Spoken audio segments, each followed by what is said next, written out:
As our planet reaches various tipping point and feedback cycles, we are filled with anxiety, with fear, with frustration, anger perhaps, but also a sense of tension between that what we know we have to achieve and that what we haven't achieved yet.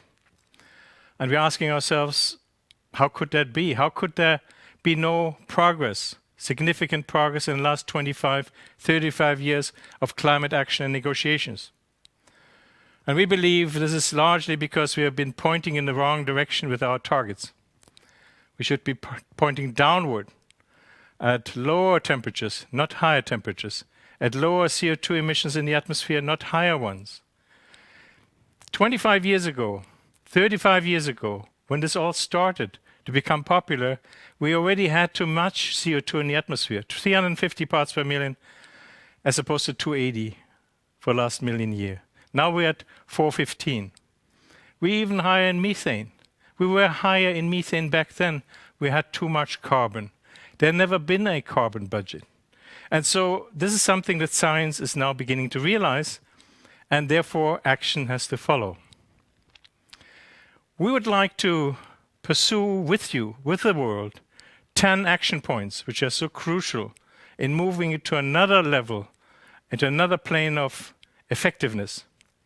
The first point is to establish national and international climate defense budgets, which are focused on mobilizing our economy, our society, to focus on this core issue. It's not a marginal issue, it's a central issue. The second point is that we want to embrace internationally and bilaterally climate diplomacy initiatives, peace initiatives that bring down the tensions, the military exchanges, the warfare, and focus on the common enemy of fossil-fueled climate change.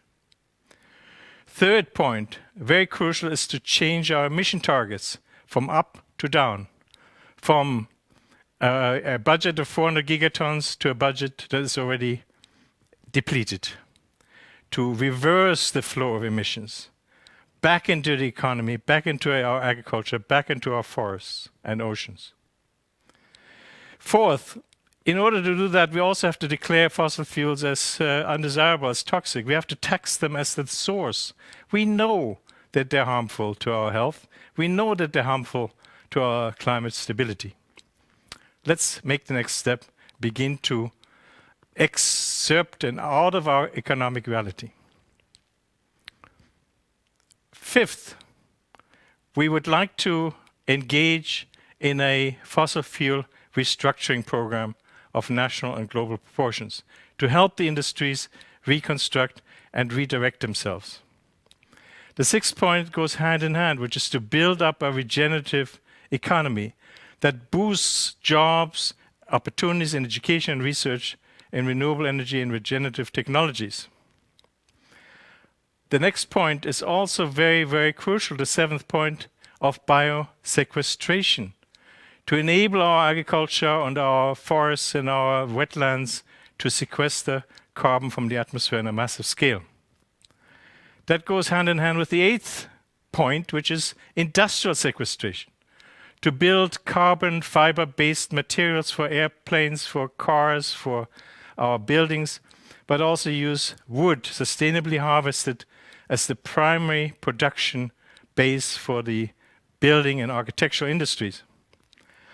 And the ninth point is also very, very crucial, they're all important, is to use this extraordinary boost of our economy that is going to ensue, has to ensue, in this mobilized economy, to employ, resettle the 1 to 3 billion refugees that will be expected in the next 50 years due to building as usual climate change. And so this migration wave needs to be anticipated. It's welcome to us in our boosted economies. And finally, the 10th point is to look at the finance industry and rebuild it into an industry that rewards short-term gain, into an industry that has the levers to reward long-term sustainable investments, but also one that captures future differential cost savings and rewards them today through what we call future banks. So here are 10 points. and we've been delighted to contribute to this global discourse on how to stabilize our climate.